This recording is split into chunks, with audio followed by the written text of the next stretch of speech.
ہم ان کو پچھاڑ کے رکھ دیں گے، کوئی واپس نہیں جائے گا، سب گرفتار ہوں گے۔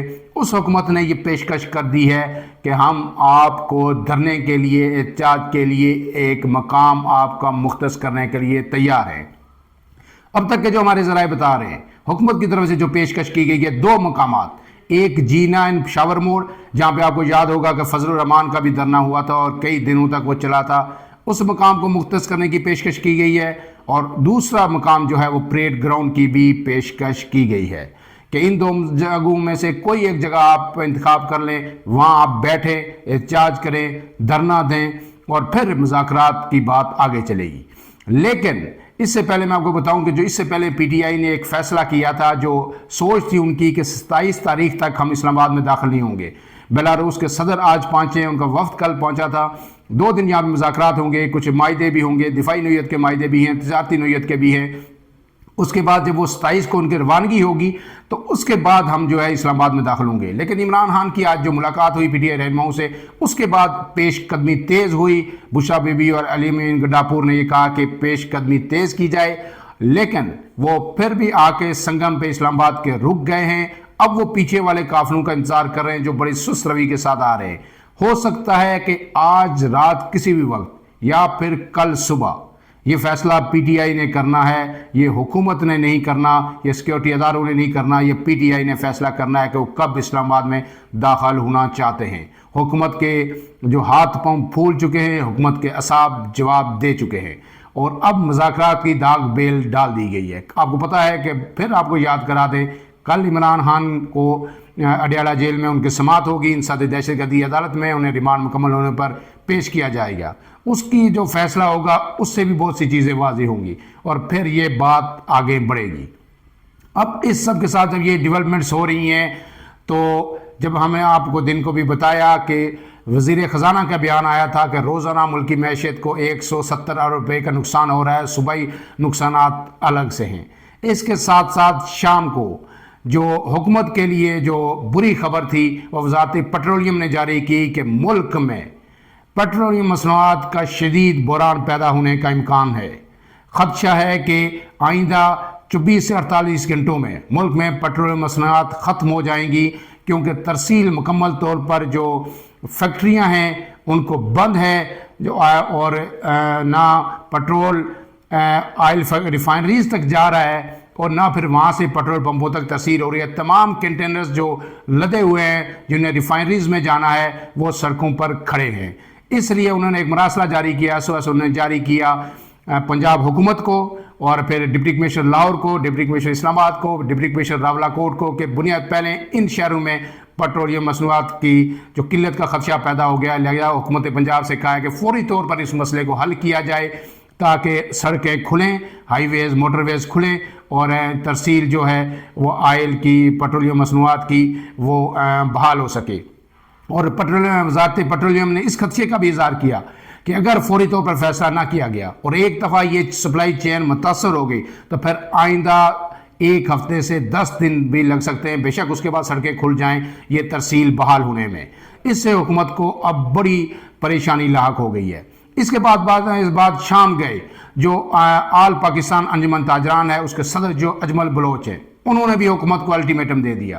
انہوں نے حکومت کو کہا کہ بس بہت ہو گیا، اب یہ انارکی ختم کی جائے، ہماری جو منڈیوں تک جو غذائی اجناس نہیں پہنچ رہی اور جو ہمارے کنٹینرز وہاں پہ کھڑے ہیں ان میں لوگوں کا سب فروٹ، سبزیاں، سامان وہاں پہ اس میں خراب ہو رہا ہے، پھل وہاں پہ خراب ہو رہے ہیں اور تاجر انتہائی مشکل کا شکار ہیں۔ منڈیوں میں جو بیٹھے تاجر ہیں وہ مشکلات کے شکار ہیں، لہٰذا ترسیل یقینی بنائی جائے اشیاء خور و نوش کی اور فوراً حکومت مذاکرات کرے تحریک انصاف کے ساتھ اور اس معاملے کو ختم کرے۔